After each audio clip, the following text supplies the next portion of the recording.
हरे कृष्णा। तो हमने गाना सुना हुआ है, चंदन सा बदन चंचल चितवन, धीरे से तेरा ये मुस्काना।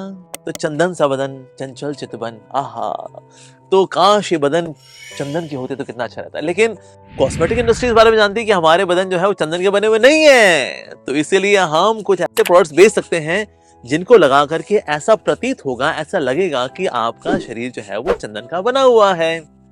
तो कॉस्मेटिक इंडस्ट्री जो है वो तो चली आ रही पिछले करीब 7000 सालों से, यानी कि लोग कॉस्मेटिक्स का इस्तेमाल करते हैं सजने के लिए और अच्छा दिखने के लिए, ताकि हम लोगों को इम्प्रेस कर सकें, उनको आकर्षित कर सकें। यस, और आज भी ये इंडस्ट्री करीब $425 बिलियन की इंडस्ट्री है, बिग इंडस्ट्री, राइट। लेकिन इससे पहले जब कॉस्मेटिक इंडस्ट्री थी, यानी कॉस्मेटिक्स यूज किए जाते थे अपने को सजाने के लिए, अपने आप को और अधिक आकर्षक बनाने के लिए, तो ये इंग्रेडिएंट्स आते थे प्रकृति से। वो चाहे चारकोल हो, चाहे बेरीज हो, इसी प्रकार के प्राकृतिक पदार्थों से ही पेस्ट बनाए जाते थे, स्क्रब्स बनाए जाते थे, और लोग अपने आप को सजाया करते थे और हम और अधिक सुंदर दिखें। लेकिन आज की ये जो कॉस्मेटिक इंडस्ट्री है, जो कि $425 बिलियन की इंडस्ट्री है, भला आज इस इंडस्ट्री में हम कौन कौन से पदार्थ इस्तेमाल करते हैं, ये कितने नेचुरल हैं या कितने अननेचुरल हैं, आइए जानते हैं आज इस वीडियो के अंदर। तो आजकल कॉस्मेटिक इंडस्ट्री के अंदर जो इंग्रेडिएंट्स इस्तेमाल होते हैं, उनमें एक बहुत ही मुख्य इंग्रेडिएंट जो आता है वो आता है फीटस से। जी हाँ, फीटस मतलब कि जो नवजात बच्चे होते हैं जिनका गर्भपात हुआ है, या तो नेचुरली हो गया या किसी कारण से करना पड़ा, तो ऐसे बच्चों की बॉडी से सेल्स निकालती हैं ऐसी कई biotechnological companies, by some medical centres. इनको कलेक्ट किया जाता है, यस, इनको कलेक्ट करके फिर इनको रेप्लिकेट किया जाता है, इनको मॉडिफाई किया जाता है, इनको मॉडिफाई करके फिर यूज किया जाता है कॉस्मेटिक इंडस्ट्री में कॉस्मेटिक प्रोडक्ट्स को बनाने के लिए। सन 2009 में एक कंपनी जिसका नाम है नियोक्यूटी, जो कि सैन फ्रांसिस्को से थी, उसने क्लियरली बताया कि हमारे प्रोडक्ट्स के अंदर फीटस सेल्स इस्तेमाल होते हैं। तो काफी होला मच गया, ये तो बहुत ही गलत बात है, ये तो अन्याय है, ये तो हिंसा है वास्तव में। तो उन्होंने कहा नहीं नहीं नहीं, आप जैसे समझ रहे हैं वैसा नहीं है। यहाँ पर हम पीएसपी का इस्तेमाल करते हैं। पीएसपी का मतलब होता है प्रोसेस्ड स्किन सेल प्रोटीन्स। तो इसलिए आप जो सोच रहे हैं ना वैसा नहीं है, लेकिन वास्तव में होता तो यही है। तो सोचिए कितनी ज्यादा क्रुएलिटी है। इसीलिए कई अबॉर्शंस इसीलिए होते हैं because there is a proper industry जो कि डिमांड करती है हमें फीटस सेल चाहिए, ये इनके प्रकार और कॉस्मेटिक प्रोडक्ट्स। और दूसरा एक बहुत ही सिग्निफिकेंटली यूज किया जाने वाला प्रोडक्ट है, वो है माइका। यस, ये लड़की वाला माइका नहीं है, ये है माइका, MICA, माइका, जो कि एक्सटेंसिवली इस्तेमाल होता है कॉस्मेटिक प्रोडक्ट्स के अंदर। जी हाँ, पर लेकिन ये माइका वाला कहां से निकाला जाता है? प्राइमरीली जो स्टेट्स हैं जहां से माइका सबसे ज्यादा पाया जाता है, जहां से निकाला जाता है, वो है बिहार और झारखंड। और वहां पर छोटे छोटे बच्चे, 6 साल से 14 साल के बच्चे, छोटे छोटे बच्चे वहां पर मेहनत कर रहे होते हैं माइका निकालने के लिए, और जिसकी वजह से उनको कट्स भी लगते हैं, तो इन्फेक्शन भी होती है, रेस्पिरेटरी प्रॉब्लम्स भी होती हैं, और बहुत सारी डिसीज उनको होती हैं। बल्कि हर महीने करीब 18 बच्चों की मृत्यु हो जाती है while they are extracting mica from the mines। ये बच्चे इन माइंस में काम करते हैं हफ्ते में करीब 6 दिन, और हर रोज करीब 10 से 12 घंटे काम करते हैं, और इनको सारी डस्ट, सारी इन्फेक्शन इनको अपने अंदर लेनी पड़ती है, जिसकी वजह से इतनी सारी हेल्थ एलिमेंट्स इनको होती हैं। और मिलता क्या इनको? सिर्फ 18 रुपए घंटा, दैट्स इट। इस तरह से करीब 20,000 बच्चे एंगेज हैं just to extract mica from Jharkhand and Bihar alone. और इनमें से करीब 4,500 बच्चे ऐसे हैं जो कि कभी स्कूल नहीं जा पाते, शिक्षा नहीं ले पाते, because they are busy extracting mica for our cosmetic products. और अगर कोई इन बच्चों की हेल्प करना चाहता है तो वहां पर प्रॉपर माफिया है जो कि डरा धमका करके उनके पीछे पड़ जाता है कि how dare you try to save these children. अगर ये मरते हैं तो मरने दो, अगर उनका दम घुटता है तो घुटने दो।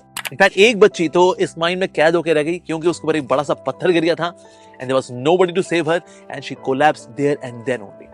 अब तीसरा इंग्रेडिएंट वो है टैलो। टैलो ये तो तेल से मिलता जुलता कुछ है, यस, पर एक्चुअली तेल नहीं है। लगता ऐसा है कि ये कोकोनट ऑयल और ये बटर का शायद हाइब्रिड कोई नया तेल निकाला गया, पर एक्चुअली ये वो नहीं है। ये कहां से आता है?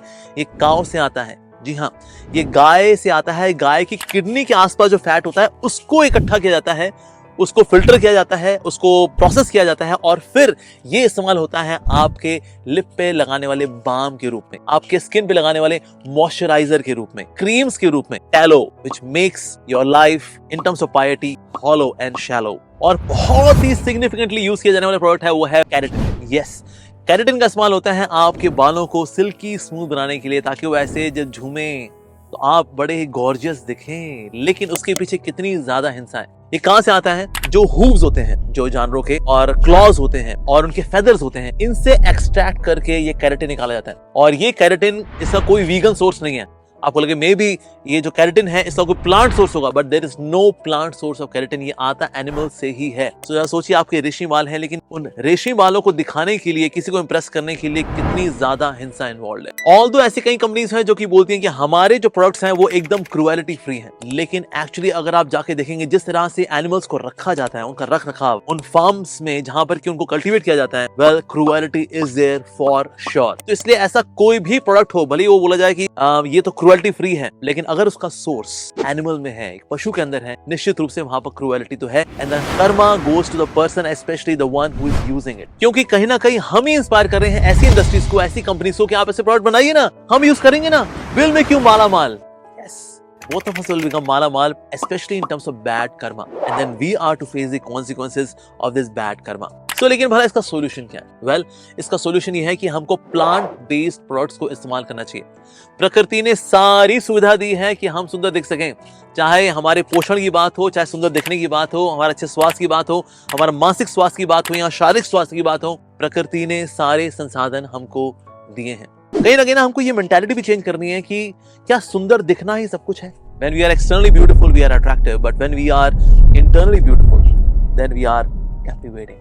And we should not seek to become attractive, we should seek to become captivating. तो इसलिए अंदर की खूबसूरती ज्यादा जरूरी है। अभी कहीं ना कहीं ना लोग जब बाहर से वैलिडेशन चाह रहे होते हैं कि लोग मेरी तारीफ करें, मेरी प्रशंसा करें, और वो अच्छे शब्दों से ना मुझे खुशी मिलेगी, पर जब जब आप इस तरह से जिएंगे आप कभी खुश नहीं रह सकते। क्योंकि होता क्या है ना, जो व्यक्ति जितना सुंदर दिखता है, जितना आकर्षक दिखता है, उससे ईर्ष्या करने वाले लोग भी होते हैं।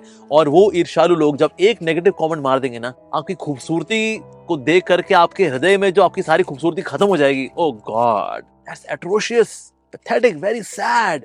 इसीलिए एक्सटर्नल वैलिडेशन पे हमें डिपेंड नहीं करना चाहिए। और जितने भी लोग हैं जो कि अपने आप को बाहर से सुंदर बनाना चाहते हैं ताकि हम किसी को आकर्षित करें, फिर हमसे वो दोस्ती करें, वेल वो आपसे दोस्ती नहीं करना चाह रहा, वो आपकी स्किन से दोस्ती करना चाह रहा है। Yes, that person is not going to love you, is going to love your skin, your hair. और ये जो थोड़े प्लस माइनस हो जाएंगे ना, जैसे जैसे उम्र बढ़ती है, तो आपको पता लगेगा अरे ये तो प्यार कभी था ही नहीं, it was just an obsession to the external appearance.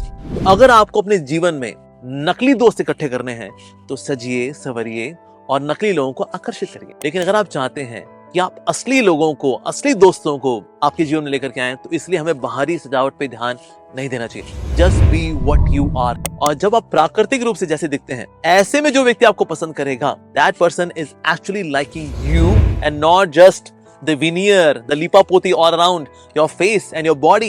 नहीं, हमें चाहिए कि हमारे जीवन में genuine लोग आएं, उसके लिए we are to remain in our original form, and that's why we should try to practice simple living, high thinking. Otherwise क्या ना, ये लिपापोती के चक्कर में इतना सारा डेंटिंग पेंटिंग मारते हैं अपने ऊपर ना, लोगों को आकर्षित करने के लिए, it becomes simply living and hardly thinking, or just very lowly thinking and very sophisticated living. इस सोफिस्टिकेटेड लिविंग के पीछे कितना ज्यादा खोखलापन है।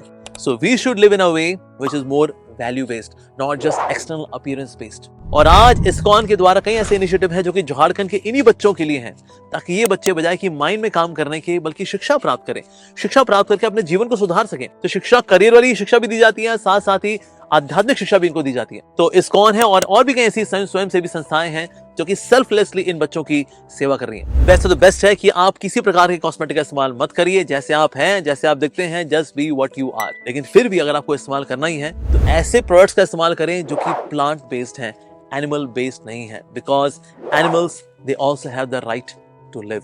Let's not be violent to them just so that I can look beautiful to someone and get external validation and get friends who are not really my friends, who have no liking for me, just liking for my skin. Thank you very much. Hare Krishna.